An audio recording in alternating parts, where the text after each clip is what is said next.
What's up everybody, Nagamaki Jeremy here with Nagamaki Shears. In today's video, we're going to be taking a look at a fairly common question, and that is, what type of thinning or texture shear should I buy? Let's take a closer look.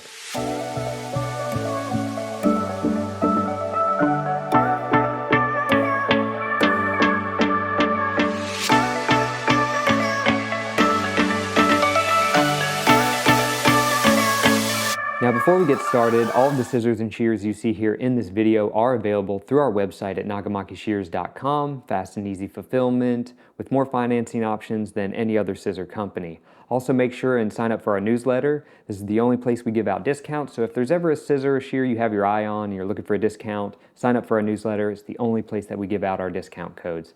Also make sure and check us out on Instagram at Nagamaki Shears for all of the latest photos and updates and some really cool behind the scenes factory footage by our factory in Japan. Now, jumping right in, a fairly common question to ask is, what type of thinning or texture shear should I have? And the reason this subject can be quite confusing is because of where these scissors came from and what they're defined as. In the haircutting community, we have two main types of cutting scissors. We have cutting scissors and we have specialty scissors. Cutting scissors are just that. They're going to be scissors that when you close them completely, they cut and leave straight lines. Everything else that falls outside of that is considered a specialty scissor. So these are scissors that when you close completely are not going to cut and leave straight lines. This also includes carving and framing or layering wide leaf scissors as well. Now, to understand why this question is so confusing, we really need to look back at how these scissors came into play in the haircutting community. Back in the 1950s, the very first thinning scissors were introduced, and they were introduced in Europe. These scissors almost completely went away after 10 years because the design wasn't quite up to the specs that they are now.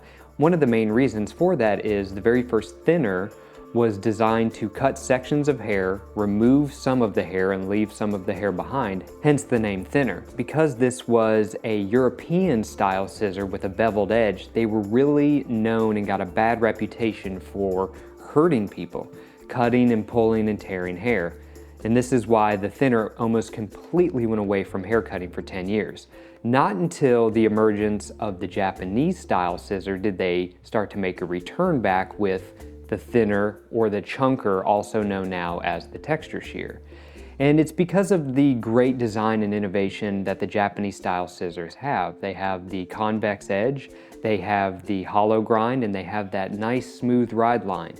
And all of these things enabled the thinner or the specialty scissor to come back and actually be used for what they were intended to do without any of the pain or hurting the customers. So this was a huge leap in the specialty scissor world, and this also introduced the opportunity to start making a lot more of these types of scissors. Hence why it can be so confusing, because there are so many types of these scissors now with different varieties of teeth, different ratios, and all of the different information. It can be quite confusing on what type of texture or thinning shear should I have. The reason that it's hard to answer this question in today's terms is because the scissor makers speak one language and the hair cutters speak another. The scissor makers speak kind of engineering, if you will. It's like an engineer talking to a pilot or a mechanic talking to a driver. They both want the same things, however, how they go about getting these things done is very differently. So the scissor makers, they understand things like ratio, and this can be quite confusing. 62% of the hair is removed, 32%. This doesn't translate well to the haircutting community. What hair cutters tend to understand the best is results. What is it going to do? What is it going to leave me with in this section of hair?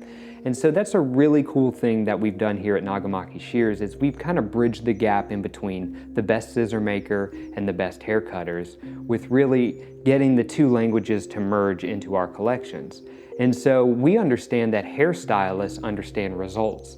And that's why in every single one of our collections, we have 3 specialty scissors. We have a texture scissor, which breaks up straight lines and provides movement. We have a blending scissor, which is going to remove weight and blend sections of hair. And then last but not least, we have a fader, which is going to really remove aggressively the most amount of weight out of the hair.